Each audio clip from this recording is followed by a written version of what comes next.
Hello everyone, my name is Marcos and I'm from the State University of Campinas in Brazil. In this presentation, I'm going to talk about the results of this paper where we address the problem of robust estimation of tumor growth and tumor age based on the Gompertz model. First, I will show you an outline of this presentation with the main topics that I'm going to be talking in the next couple minutes. So, I will start giving a brief introduction to the topic and the main problem. Next, I will show the usual tumor growth models and how to use it to the problem of age estimation.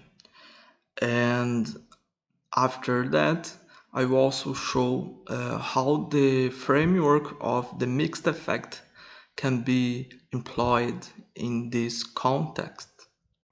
Then I will show a numeric experiment using a real data set that demonstrates the advantage of our approach to this problem. Finally, I will talk about the conclusions of this work. So, mathematical modeling nowadays is an essential tool to improve treatments and to prevent disease. In addition, when combined with probability and statistics, mathematical modeling can provide really interesting insights and predictions in a variety of problems. An interesting fact about tumor growth is that this is not entirely exponential but slows down with time.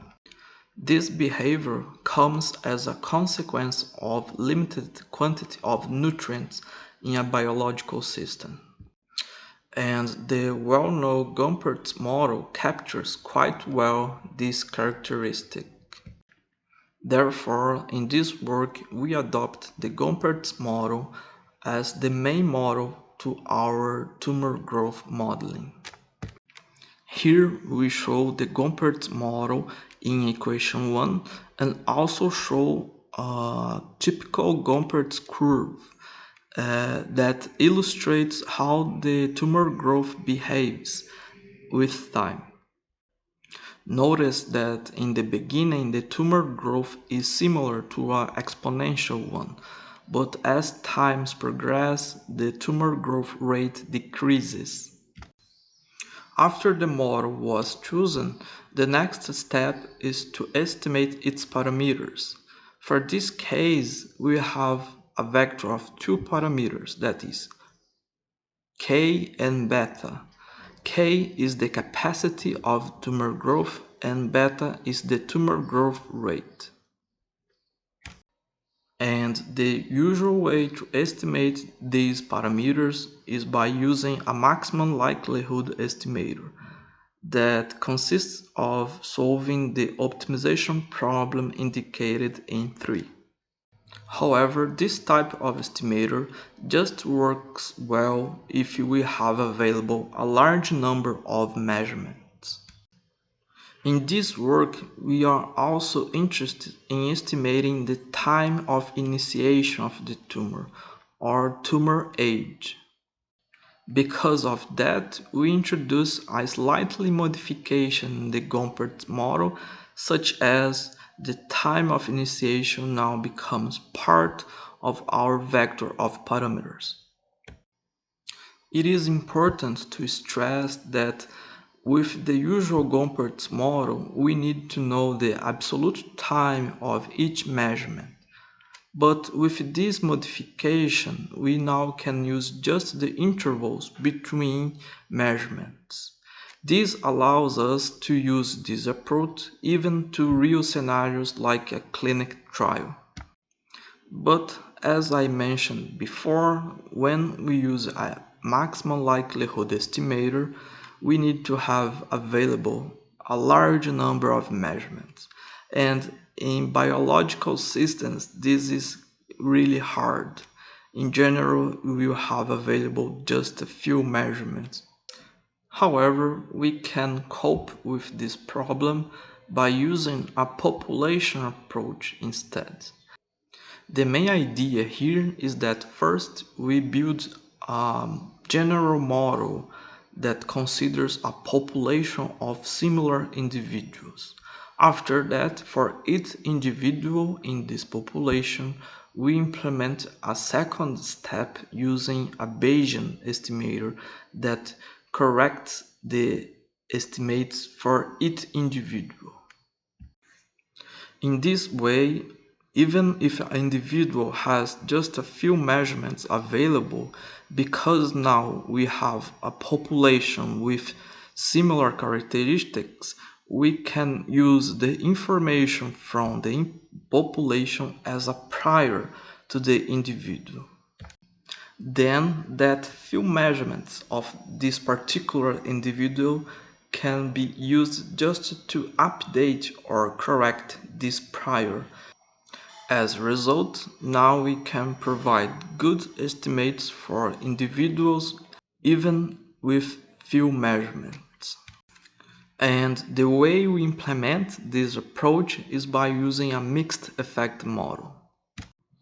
Basically, the mixed effect model consists of combining a fixed effect and a random effect.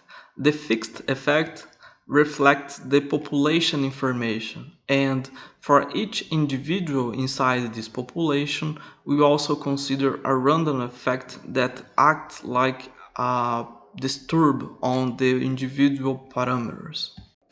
In addition, the mixed effect model also considers the population variability that characterizes how the individuals differ inside this population. In this way, we are able to compensate the scarcity of measurements by employing this mixed effect model. And the estimation problem now becomes a two-step process. First, we need to build the population model using a maximum likelihood estimator, and then for each individual in the population, we employ a Bayesian estimator.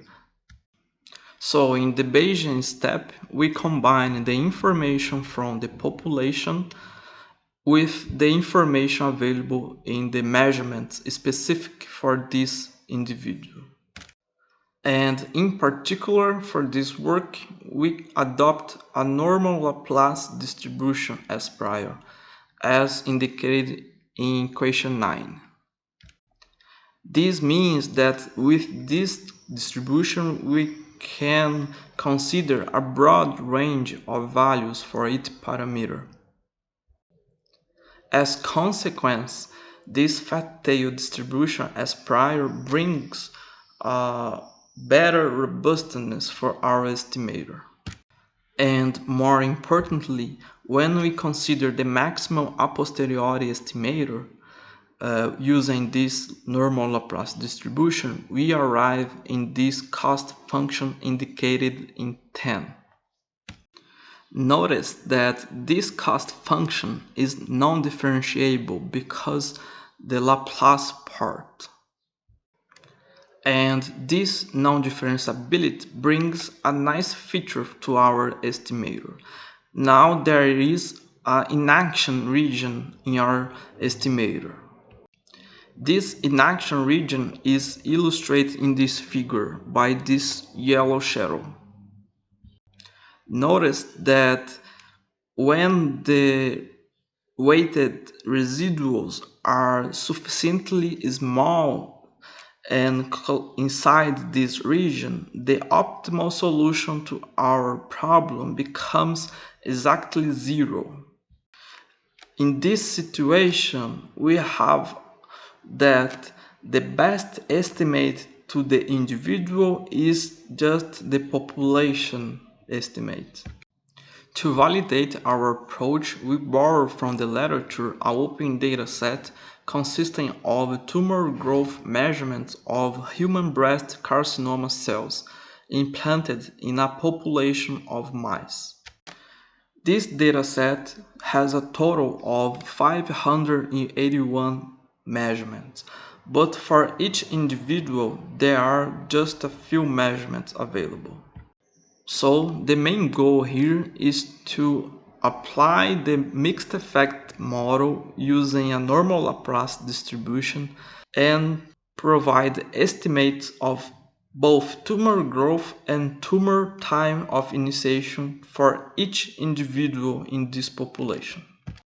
As described before, the first step is to build the general model for the entire population. For this, we applied a maximum likelihood estimator using the stochastic approximation expectation maximization algorithm. As a result, we obtain this blue curve, and the blue shadow here indicates the population variability.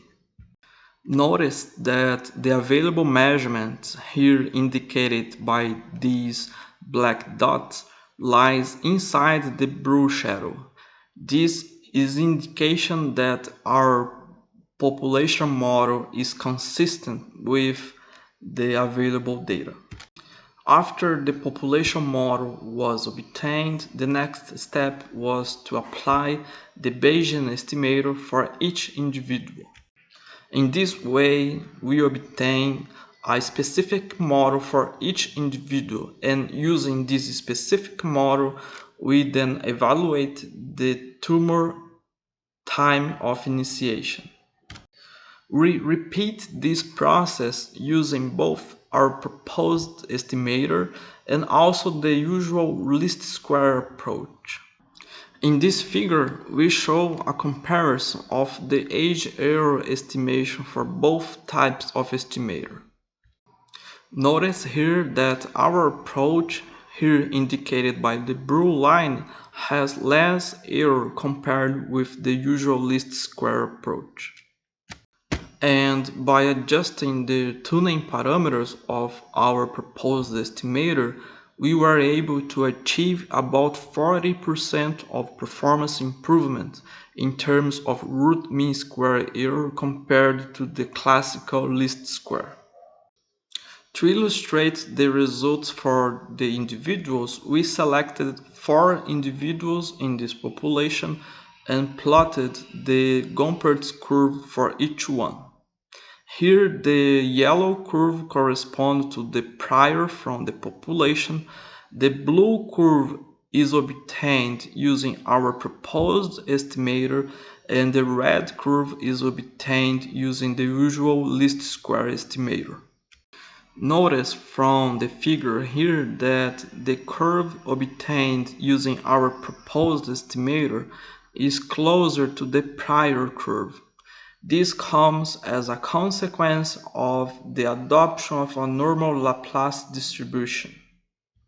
So to finish this presentation, I will show the main conclusions of this work. Well, this work explored the estimation problem of tumor growth and tumor age using the Gompertz model. And in particular, it proposed a slight change in the usual Gompertz model to facilitate the age estimation.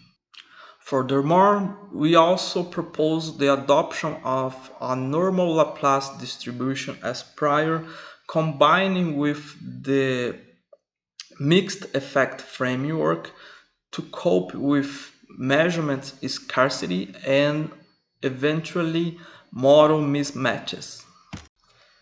When the Normal-Laplace prior is adopted, we observe an inaction region in the solution of our estimator. Interesting, inside this inaction region, the best estimate for the individual becomes the population estimate itself. Using a numerical experiment with real data set, we obtain about 40% of performance improvement compared with the usual least square estimator. Finally, this work may assist in defining mathematical models to improve prognostic tools for the treatment of patients with cancer. I want to thank the CAPES, the CNPq, and the FAPESP for the financial support for this work. I also want to thank you for your attention.